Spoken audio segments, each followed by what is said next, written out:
well, 1789, and it's worked pretty well since then. But that was before Hillary Clinton lost the presidency thanks to a shortage of electoral votes. Now there are new and predictable calls to abolish the entire system.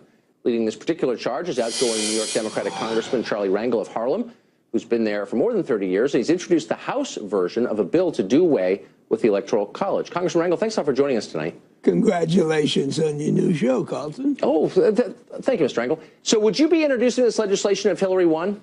Of course.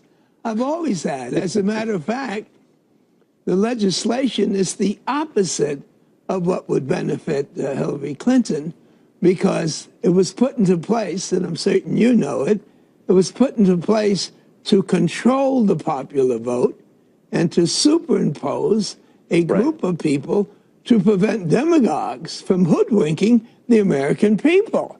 And so I've been involved in every civil rights struggle, so naturally I am for one man, one vote. But as you know well, when you find some small states that have 2 members of the Senate and 1 congressperson, and they have the same ratio in terms of elected votes, then populous state like New York and California, you know that the one reason I introduced it with ballot boxes is to let the Americans know we still have not elected or voted for a president. Well, but I'm not surprised you introduced it with Senator Boxer because, of course, you represent New York and she California, 2 of the biggest states by population. And, of course, those states would be the beneficiaries of this, and the losers would be all the many states with much smaller populations. So this is really in your interest, right? I mean, all the focus would be on New York, California, Illinois, Texas, Florida, and that's kind of it. I say this. The reason I'm raising this, not because we got to have a constitutional change, but how many people really recognize that it's no longer one vote, one person? It's no longer that the majority wins. How many people don't even know they've never even voted for Clinton or Trump? And so I think this is an educational process for a system that the reasons no longer exist. But I wonder, by that rationale, and I see what you're saying, but why not abolish the Senate? I mean, if you think of it that way, so the population of, I don't know, Wyoming is about 500,000. There are more people stuck in traffic on the 405 in L.A. right now than that. California has the same number of senators. So why is that fair? It's not. So why not just abolish the whole U.S. Senate and make it a purely representative system? Because one thing we're talking about is a legislative system as relates to the House and Senate.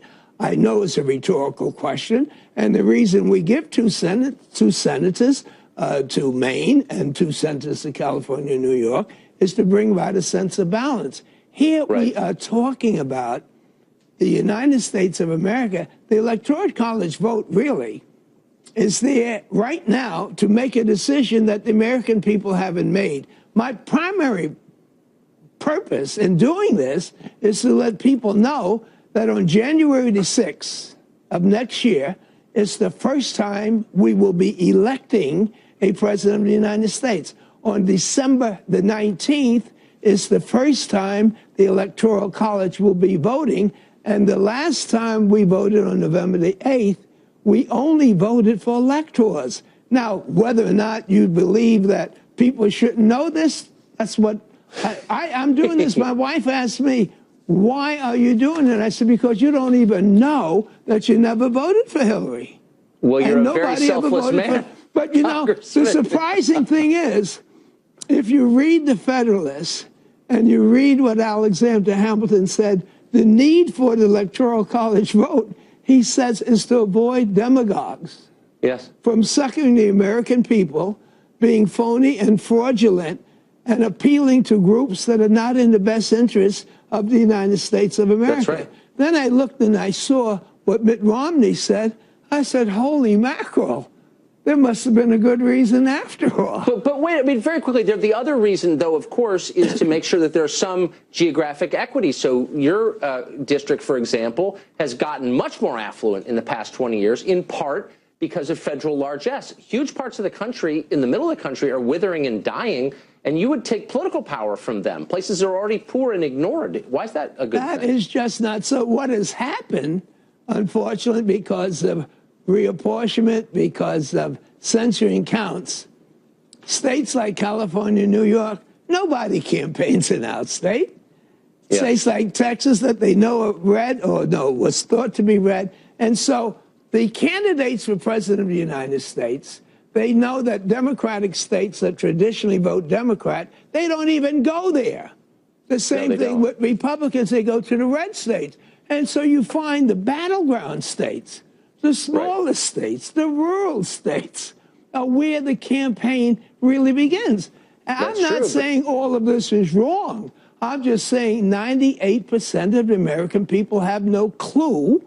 And I thank you, because I know you're only doing this to kick off your show with something new and exciting. But I think it's terrifically exciting to see what the heck were these guys thinking when they put together this constitutional provision. Well, like you, I'm an educator at heart, too, Congressman. I know.